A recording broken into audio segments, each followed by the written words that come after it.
Пришедшая к нам из глубины веков болезнь с каждым годом наносит вред огромному количеству людей разного социального и материального положения. Одно из серьезных инфекционных заболеваний способно причинить вред и грудным детям, и седовласым старикам. Коварство этой болезни в том, что она способна на протяжении нескольких лет протекать в скрытой форме. Туберкулез является микобактерия туберкулеза человеческого типа в основном. Или палочка Коха по-простому, как в честь ученого, который ее открыл. Но процентов 95 и более это человеческий тип, то есть источником инфекции является больной человек. От больного человека к здоровому передается воздушно-капельным путем. Но это надо тоже, чтобы было определенное количество, чтобы выделялись эти бациллы, чтобы человек заражался.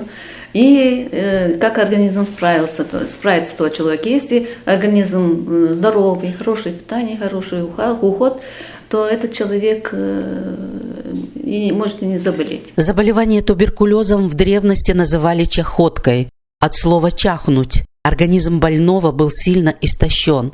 Кашель и слабость являлись основными спутниками данного заболевания. Но есть и характерные для этой болезни признаки. У туберкулеза есть несколько таких специфических признаков, которые характерны туберкулезу. В первую очередь это кашель продолжительный. Если кашель не проходит, присутствует у нас 2 недели и более, и даже несмотря на лечение не проходит. Очень важно заметить потливость ночную. Там при туберкулезе температура субфебрильная, характерна, длительное время, 37,2, 37,3. Не все, но многие чувствуют эту температуру. Резкое снижение веса. То есть в течение месяца, 2 или более человек, больные, которые были зарегистрированы, кто потерял от 5 до 10 килограмм и более за последние пару месяцев. И быстрая утомляемость, потеря аппетита, в общем, усталость. Вот это все характерные признаки туберкулеза. Кашель с мокротой. Но кашель с мокротой, в принципе, может присутствовать и не при туберкулезе. При пневмонии тоже. И поэтому есть дифференциальная диагностика. Семейный доктор уже, когда пациент обращается к нему с симптомами, с температурой, с кашлем, они направляют на рентген, и по результатам рентгена уже видят. Эти факторы актуальны как для взрослых, так и для детей. Симптомы туберкулеза у детей можно спутать с обычной простудой, не обратив серьезного внимания на проявление недуга в силу характерных особенностей возраста. Детишки тоже, которые часто дети тоже есть, которые хроническими бронхитами, нехорошие условия жизни, питание много, значит, для детей это основное, чтобы условия были для ребенка. Вот тогда ребенок и не болеет. Сейчас дети хорошо ухаживаются, хорошо смотрятся, и не так, как раньше было много детишек, и не успевали, все трудновато было. Сейчас меньше и детей, и количество, и в семье сколько, 1-2 ребенка. У нас было из 18 случаев, 5 случаев это среди детей. Какой возраст? От 0 до 17 лет. В основном это маленькие, один случай 16 лет, 6 лет, в общем от 0 до 17 лет. По Чедерунге вулканештам не было зарегистрировано в прошлом году случаев заболевания туберкулезом среди детей. Но если говорить о Камрадском районе, из этих 5 случаев зарегистрированных 3 случая, 3 детей из одной семьи, плюс мама их. То есть у нас было в прошлом году зарегистрирован очаг, вся семья. Мама была больная туберкулезом. Это жители, я могу сказать, что это импортированный очаг, потому что это жители другого района, они жили в Бессарабке. У мамы еще в 2012 году был выявлен туберкулез. Она начала лечение, потом она забросила. В общем, они переехали на другое место жительства, их не смогли найти. Естественно, что заболевание прогрессировало. И стадия была очень сложная. И в результате вот 10-12 лет, естественно, что вот она, живя, естественно, при тесном контакте, живя со своими детьми, дети тоже заболели туберкулезом. Все трое. И вот они приобрели жилье у нас в Камрадском районе в одном из населенных пунктов, приехали к нам, поэтому были взяты у нас тут на учете. И еще двое деток Камрадского района. Одному 6 лет ребеночек, он только закончил ходить в детский сад, собирался в школу, и одна школьница. Они камрадские, города Камрад, городские дети. И поэтому мы, когда выявляем детей с туберкулезом, мы далее работаем, к примеру, мы работали с группой детского сада, все дети были взяты как контактные, всем была сделана проба МАНТУ, были сданы необходимые клинические анализы, этим уже занимается семейный доктор, фтизиатр, ну и врач-эпидемиолог. Мы тесно работаем, вот эти 3 специалиста, в очаге туберкулеза. Когда у нас выявляется случай туберкулеза, в течение 3 дней обязательно мы в команде, врач-эпидемиолог, врач семейный и фтизиатр, мы выезжаем на дом, смотрим условия, как проживают, потому что это очень важно. Передающееся воздушно-капельным путем инфекционное заболевание опасно тем, что способно поражать все системы и жизненно важные органы. Палочка Коха отличается устойчивостью и жизнеспособностью в любых агрессивных условиях. К примеру, в мокроте при комнатной температуре, если, к примеру, при кашле, при чихании вот это все выделяется и попадает, у нас очень много, в каждом доме есть ковры, паласы, да, она туда попадает. Если еще и гигиена этого жилища хромает, она от 2 до 10 месяцев живет. Если, к примеру, могут быть такие случаи, что человек может заразиться от больного животного. Это каким образом? Это бычий тип микобактерия bovis. Это посредством, то есть в основном это болеет крупный рогатый скот, свиньи, другие животные. Посредством ухода. И через еду тоже. Но в основном, да, оно содержится и в молоке, оно содержится очень долго.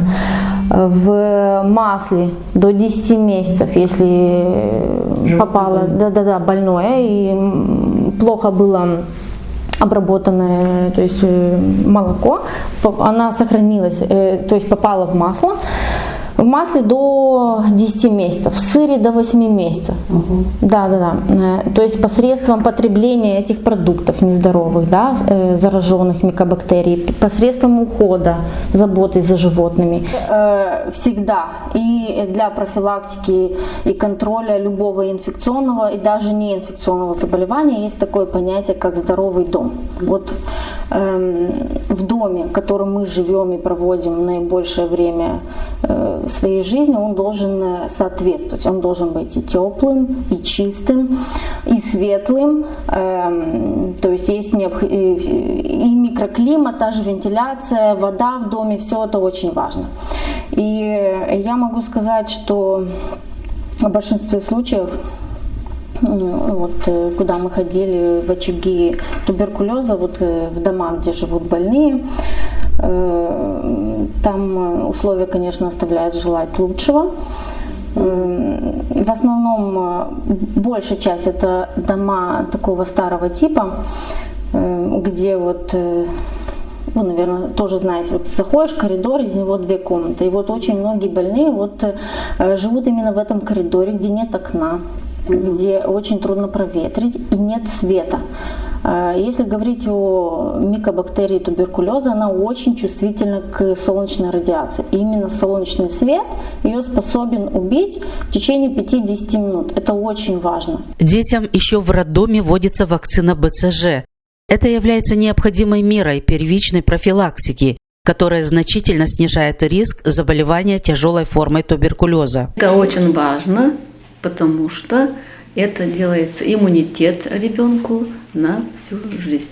Раньше мы делали и 7-леткам, ну сейчас уже считаю, что это не... Потому что и туберкулез уменьшился, и не такие формы. И сейчас делается только в роддоме. Это дает защиту детям, чтобы они не болели туберкулезом.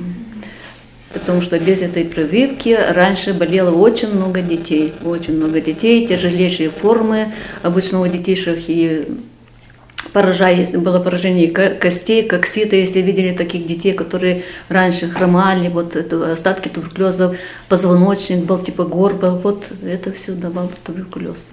Сейчас, слава богу, таких форм туберкулеза нет, потому что меньше дети болеют на фоне этой прививки и более эффективное лечение. Осознают ли сами жители Камрата, насколько важно прививаться и прививать своих детей от этой коварной болезни? Об этом мы спросили у горожан. Это очень серьезное заболевание. Нужно прививаться обязательно, потому что это защищает нас. Твоим деткам ставили прививки? Как считаете, защищают они вообще малышей? Может быть, ставили, я, если честно, не знаю. Но это же опасная болезнь. Конечно, важно. Прививки надо делать. Да, ребенку ставили прививки, младшему ставил прививки. Все нормально, спасибо. Пока держим. Считаете, что она может помочь защитить? Ну, я думаю, конечно. Наверное, помогает. Не знаю. Я с такими людьми не сталкивался. Вот, поэтому сказать не могу. Я считаю, что лучше стоит вакцинироваться, дабы чтобы не заразиться и быть уверенным в том, что вас это не затронет. И жалко, с одной стороны, этих людей, потому что они становятся как отброс чуть-чуть общества. Вакцинация против туберкулеза у нас в республике есть, она присутствует, она включена в национальный календарь прививок, а то, что включено в национальный календарь прививок, является обязательной вакцинацией. Мы вакцинируем детей с новорожденных.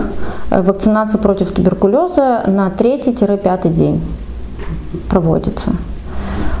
Если, к примеру, по каким-либо причинам ребенок не получил в этом интервале вакцинацию, это мы можем сделать до 7-летнего возраста. Если, к примеру, до 2 месяцев он не успел привиться, то мы прививаем только после пробы МАНТО. Делаем пробу МАНТО, если она отрицательная, мы делаем вакцину. Да.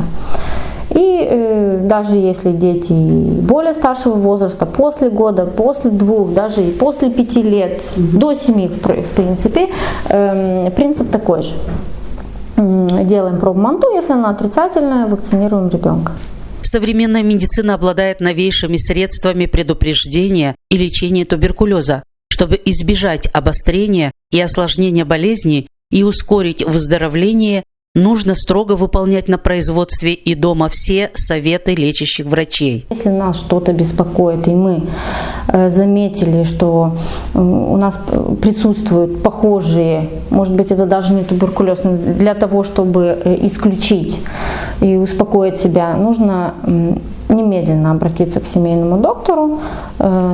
Доктор уже вас осмотрит, назначит все необходимое и исключить или подтвердить этот диагноз. Чем раньше мы выявляем это заболевание, тем лучше для нас. Эффективность лечения и продолжительность намного короче и успешнее эффективность.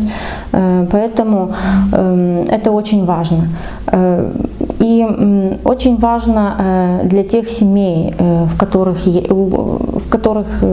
то есть, есть больной туберкулезом, тем более, если они знают, соблюдать те необходимые, потому что больной туберкулезом, у него должна быть своя посуда, своя комната, свое постельное белье, и никаких обид не должно быть, это все должно соблюдаться. Это понимать, соблюдаться, уборка, дезинфекция, тем более, если в этих семьях есть маленькие дети. По данным ВОЗ, ежегодно на долю детей приходится примерно 10% выявленных новых случаев болезни. Особенно опасна инфекция для малышей. Из всех детей, умерших от туберкулеза, за год 80% это дети до 5 лет. Для снижения риска заболевания туберкулезом в Республике Молдова принята национальная программа по контролю заболеваемости туберкулезом. Согласно данному документу, власти намерены до 2025 года снизить уровень заболеваемости туберкулезом на 50%, а смертность от этой болезни на 75%.